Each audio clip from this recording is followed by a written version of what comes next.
दोस्तों नमस्कार। आज एक बहुत ही सेंसिटिव मैटर है जिसके ऊपर मैंने सोचा कि बात करनी चाहिए। हर तरफ चारों तरफ ये बात हो रही है और आज हमारी जो जुडिशरी है, जो हमारे उसका तीसरा स्तंभ है, बहुत ज़रूरी स्तंभ है, उसके बारे में कई बातचीत हो रही हैं। तो मैंने सोचा आज इसके बारे में मैं भी कुछ बातें करूं। और मेरे मन में सवाल ये उठा कि क्या किसी जज के खिलाफ एफआईआर दर्ज हो सकती है और इससे रिलेटेड क्या प्रोसीजर्स हैं।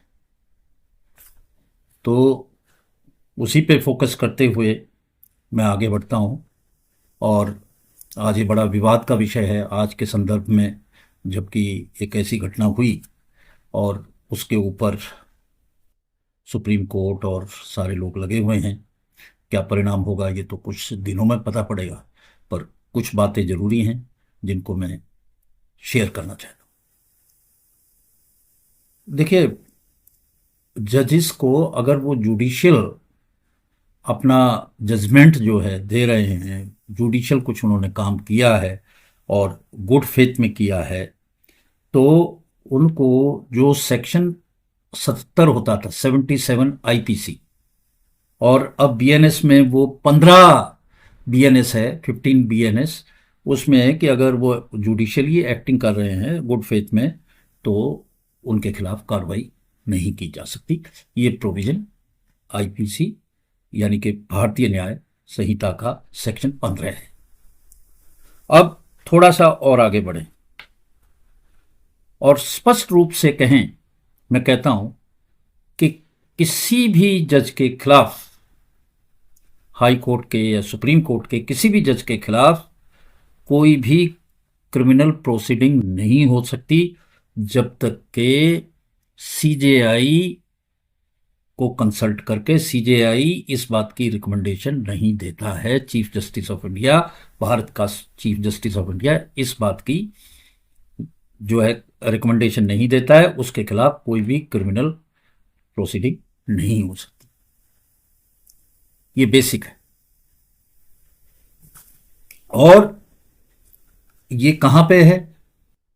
ये कोई संविधान में या कहीं और लॉ में नहीं है। ये एक जजमेंट आया था 1991 में सुप्रीम कोर्ट का, K Veeraswami versus Union of India, बड़ा मशहूर जजमेंट है। उसमें ये बात कही गई और उन्होंने ये कहा कि अगर prima facie chief justice of India जो है ये देखते हैं तो वो एडवाइस कर सकते हैं कि भाई ये मामला है, तो वो एडवाइज कर सकते हैं प्रेसिडेंट को कि वो पुलिस को अलाउ कर दे एफआईआर दर्ज करने के लिए। यहां मैं स्पष्ट करूं, कुछ क्राइम किया या होना या दिखा, उसको देखते ही जो लोगों को ये होता है कि भाई फट से एफआईआर दर्ज हो जाती है। जजेस के खिलाफ, हाई कोर्ट और सुप्रीम कोर्ट के खिलाफ कोई भी इस तरह की एफआईआर दर्ज नहीं हो सकती। पुलिस को कोई अधिकार नहीं है। और सवाल ये उठता है कि भाई कब एफआईआर दर्ज हुई, कब इन्वेस्टिगेशन शुरू हुई? इन्वेस्टिगेशन तो एफआईआर के बाद ही शुरू होती है। तो तब तक क्या चीजें ऐसे ही रहेंगी? जो मौका वारदात है उसको कोई डिस्टर्ब नहीं होगा, उसकी कोई प्रोटेक्शन नहीं है, कुछ नहीं है। अगर मान लिया 1 महीने बाद, 2 महीने बाद मंजूरी एफआईआर की मिल भी जाए, जब तक तो सारे जो कीमती सबूत हैं वो नष्ट हो जाते हैं। तो इन्वेस्टिगेशन में क्या मिलेगा? ये एक बड़ा सवाल है जो किसी भी लॉ इन्फोर्समेंट एजेंसी के जहन में आएगा। हाँ, इन हाउस प्रोसीजर है और ये इन हाउस प्रोसीजर भी, जो ये जजमेंट था और ये 1991 का, इसके बाद की बात है। कि भाई उसमें एक चीज पहले डिसाइड हुई थी। इस जो मैंने अभी जजमेंट आपको बताया वीरा स्वामी वाला, इसमें ये हुआ, पहला सवाल पूछा गया जो इसका जवाब दिया कि क्या जज पब्लिक सर्वेंट है। तो इस जजमेंट में ये क्लियर किया गया कि एक जज पब्लिक सर्वेंट है, इसलिए जब वो पब्लिक सर्वेंट है तो उसके खिलाफ एफआईआर दर्ज हो सकती है।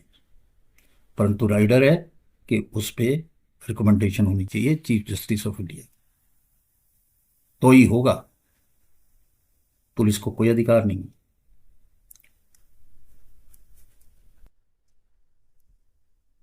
और उसमें प्रेसिडेंट को इस तरह की कंसेंट के लिए कि वो परमिशन दे दे, उनको कंपिटेंट अथॉरिटी उसमें वीरा स्वामी जजमेंट में माना गया। इसमें दोस्तों जरूरी है कि रिकमेंडेशन होनी चाहिए चीफ जस्टिस ऑफ इंडिया की, प्रेसिडेंट नहीं कर सकता ऑन इट्स ओन। जो आर्टिकल है हमारे देश के संविधान का 124 और उसकी धारा 4 और 5 में अपॉइंटमेंट का और रिमूवल का प्रोसीजर दिया हुआ है कि कौन जज को, हाई कोर्ट सुप्रीम कोर्ट के जज को हटा सकता है। और वो इस तरह का है कि अभी तक तो कोई, इतने इतिहास में कोई जज उससे हटाया नहीं गया। और वो है कि भैया पहले वो कहेंगे उसको कि साहब प्रेसिडेंट को, फिर प्रेसिडेंट और प्राइम मिनिस्टर जो है उसको पार्लियामेंट में करेंगे और पार्लियामेंट में 2/3 की मेजोरिटी से अगर वो पास होता है तो ही जज को हटाया जा सकता है। इसको इम्पीचमेंट कहते हैं। अभी तक तो भारत देश की हिस्ट्री में कभी हुआ नहीं। अब एक केस था Ravichandran Iyer versus justice am Bhattacharya, 1995। इसमें इन हाउस इंक्वायरी का प्रोसीजर इस जजमेंट में आया। यहाँ जजमेंट, यहाँ प्रोसीजर उस तरह से नहीं है कि भाई क्रिमिनल प्रोसीजर कोड जो है वो आपने दे दी तो क्रिमिनल प्रोसीजर कोड के हिसाब से, क्रिमिनल प्रोसीजर कोड के हिसाब से वो लिखा गया है कि कौन सी चीज़ कैसे करेगी, क्या कैसे साक्ष्य इकट्ठे किए जाएंगे, कैसे इंक्वायरी होगी, कैसे बयान होंगे, वो कुछ नहीं है। उसमें लिखा इन हाउस इंक्वायरी, यानी कि इन हाउस होगा, अंदर अंदर सब कुछ। और 2015 में इसके स्टेप्स भी आए। जो एक केस था additional district and session versus registrar general high court of Madhya Pradesh का 2015 का, और उसके दोस्तों में इंटरनल इंक्वायरी के जो प्रोसीजर है उसके स्टेप्स आपको इसमें बताऊंगा। जो चीफ जस्टिस हैं हाई कोर्ट के, वो कॉन्फिडेंशियल इंक्वायरी करेंगे, कोई ऐसा मैटर उनके संज्ञान में आता है या लाया जाता है। और जो जज जिसके खिलाफ है उसका जवाब लेंगे इस कॉन्फिडेंशियल इंक्वायरी में कि भाई आपका इसमें क्या मत है। और यदि ये पाएं कि हाँ भाई इसमें तो जो प्राइमा फेसी बात तो सही हो रही है, कि कुछ हुआ तो है, सही हुआ है, तो भी वो अपनी जो रिकमेंडेशन है उसमें बिल्कुल स्पेसिफिक वर्ड है कि भाई डीपर प्रोब की जाए और गहरी जांच इस मामले में की जाए, ये रिकमेंडेशन करके और भेज देंगे चीफ जस्टिस ऑफ इंडिया अगर ये सब कुछ साबित हो जाए। और उस पे जो है, जो चीफ जस्टिस ऑफ इंडिया हैं वो क्या इंक्वायरी करेंगे? एक तो ये मैं आपको बता दूं कि वो कमेंट लेंगे चीफ जस्टिस ऑफ इंडिया के, आपके जो हाई कोर्ट के हैं, कि आपकी क्या इस पे राय है। वो जो कंसर्न जज है उसके भी कमेंट लेंगे कि आपने इस बारे में क्या कहना है। ये इंक्वायरी के बाद की बात है, जब उन्होंने कहा कि डीपर प्रोब होनी चाहिए। और इसमें एक जो चीज़ खास है, जब तक ये सब प्रोसीजर हो रहा है तो कोई भी इंक्वायरी, कोई भी ये चीज़ें नहीं हो सकती। वो सब ऐसे रहेगी, कुछ नहीं होगा। अगर उन्होंने देखने के बाद और सीजेआई को लगता है कि नहीं भाई इसमें तो इंक्वायरी होनी चाहिए, तो फिर 3 जजेस की एक कमेटी बनेगी। और जो 3 जजेस की कमेटी बनेगी उसमें 2 चीफ जस्टिस होने चाहिए, किसी और दूसरे हाई कोर्ट की, उस हाई कोर्ट के नहीं जहां का उस जज है उसके खिलाफ है, उसके अलावा, और एक हाई कोर्ट का जज। 3 मेंबर की ये कमेटी होगी और उस कमेटी को अधिकार होगा कि वो किस तरह से इंक्वायरी करेगी, ये अपनी इंक्वायरी का वो खुद तय करे कि क्या उसका सिस्टम होगा, क्या कुछ होगा। वो ये जो कमेटी है ये खुद डिसाइड करे। पर उसको एक बात ध्यान में रखना चाहिए जो इसमें कहा गया कि भाई जो प्रिंसिपल ऑफ नेचुरल जस्टिस है उसका ख्याल रखा जाए। प्रोसीजर यहां भी कुछ नहीं है, उसको अपने आप तय करना है। तो जब कमेटी जो है ये सब कुछ करके अपनी रिपोर्ट चीफ जस्टिस को देती है और उस रिपोर्ट में ये पाया जाता है कि हाँ भाई गड़बड़ हुई है, तो जो पहला स्टेप किया जाएगा, दोस्तों सुनो, बहुत मजे की बात है, उस जज से कहा जाएगा कि तू अपना इस्तीफा दे दे। अगर इस्तीफा दे दे बात खत्म, और यदि इस्तीफा ना दे तो अड़ जाए तो फिर जो है प्रेसिडेंट और प्राइम मिनिस्टर के सामने पुटअप की जाएगी कि भैया इंपीचमेंट करो इस जज का। जब जाके कितना समय लगेगा, कितना ये होगा, जब जाके इंपीचमेंट होगा। इंपीचमेंट में क्या चाहिए? 2/3 पार्लियामेंट का बहुमत। इतना तो प्राइम मिनिस्टर को हटाने में भी नहीं चाहिए। यह हाल होता है। और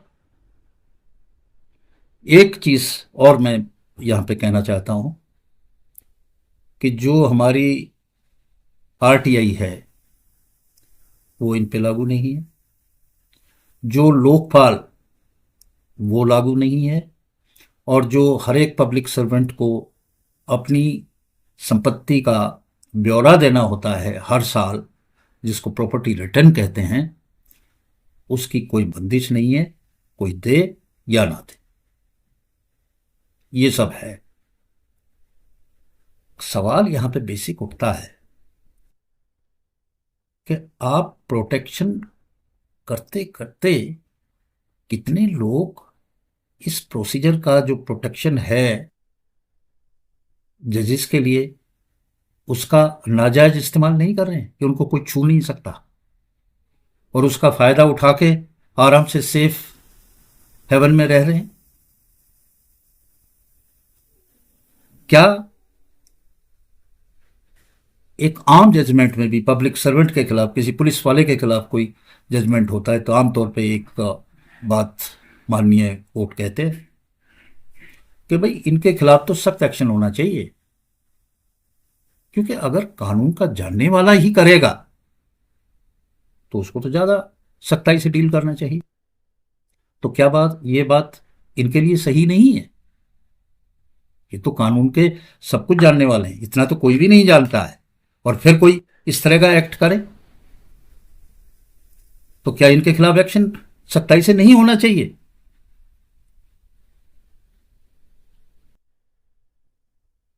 और ये सारे प्रोसीजर में जितना डिले होती है, कोई भी इन्वेस्टिगेशन का जिसको जरा भी एक्सपोजर है वो बता सकता है कि इतने समय में तो सारे सबूत नष्ट हो जाते।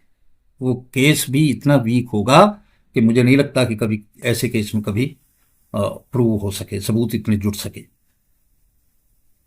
जो प्लेस ऑफ अकरेंस होता है, जहाँ पे जो क्राइम होना बताया जाता है, उसकी प्रोटेक्शन सबसे जरूरी है। तुरंत सूचना मिलने के साथ ही उसको प्रोटेक्ट करना जरूर है, उसको सुरक्षित करना जरूरी है।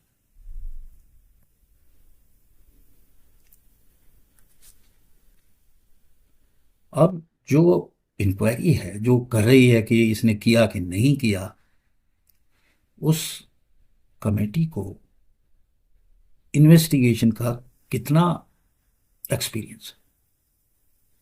क्या नहीं लगता कि ऐसी इंक्वायरी जो कमेटी है उसमें कोई इन्वेस्टिगेशन साइड से भी कोई आदमी हो, कोई अफसर हो जो अच्छी तफ्तीश जानता हो? अब ये भी नहीं, वो उसका मेंबर नहीं। अब अगर चाहे तो वो किसी की हेल्प ले ले, ना ले तो ना ले। हेल्प लें तो कोई जरूरी नहीं है उसकी वो बात मानी जाए। दोस्तों, क्या नहीं लगता कि एक प्रोसीजर होना चाहिए, पूरा वेल डिफाइंड प्रोसीजर होना चाहिए कि किस तरह से कैसे इस तरह के केसेस में जजेस के खिलाफ इंक्वायरी हो, प्रोसीजर हो, क्या क्या कुछ हो, इसका वेल डिफाइंड हो। जैसे एक दूसरे पब्लिक सर्वेंट के लिए, चाहे वो किसी भी लेवल का है, एक दूसरे पॉलिटिशियन के लिए है, चाहे वो किसी भी लेवल का है, तो इसमें भी तो वेल डिफाइंड एक प्रोसीजर, एक स्ट्रक्चर होना चाहिए। ये करे, सबको पता हो, ट्रांसपेरेंसी होनी चाहिए। ट्रांसपेरेंसी की हम गुहार देते हैं। और ये किसी से बात छुपी नहीं है कि आज तक इम्पीचमेंट से कितने जजेस हटे हैं। आप ढूंढेंगे तो आपको शायद कोई एक भी नहीं मिलेगा। तो जब ये हाल हो तो फिर समझने की आवश्यकता है कि कोई प्रोसीजर हो इनके लिए भी। ये जो आजकल चल रहा है ना, एडहोकिज्म, ये चलेगा नहीं। आज जनता जागरूक है, कब तक ये चलता रहेगा? इस महाकमी है, इसको दूर करने की आवश्यकता है। जनता में विश्वास हो, ये बहुत जरूरी है। दोस्तों, बातें तो इस संदर्भ में और भी बहुत करनी है, और लोगों के दिमाग में और इसमें बहुत बात है कि सब कुछ पारदर्शी होना चाहिए। और जो इस तरह की शिकायतें आ रही हैं उनका एक प्रोसीजर हो। आज एक एफआईआर दर्ज होती है तो उसका डिस्पोजल जो है वो कोर्ट के द्वारा होता है, बताया जाता है। परंतु आप एक अगर कंप्लेंट किसी जज को भेजें, किसी कोर्ट को भेजें, जरूरी नहीं है उस पर कुछ एक्शन हो जाए, क्योंकि प्रोसीजर तो हो कम से कम। आज इसी दुख के साथ भरे मन से मैं आपसे विदा लेता हूं। नमस्कार। परमात्मा करे इस भारत में कोई सिस्टम हो।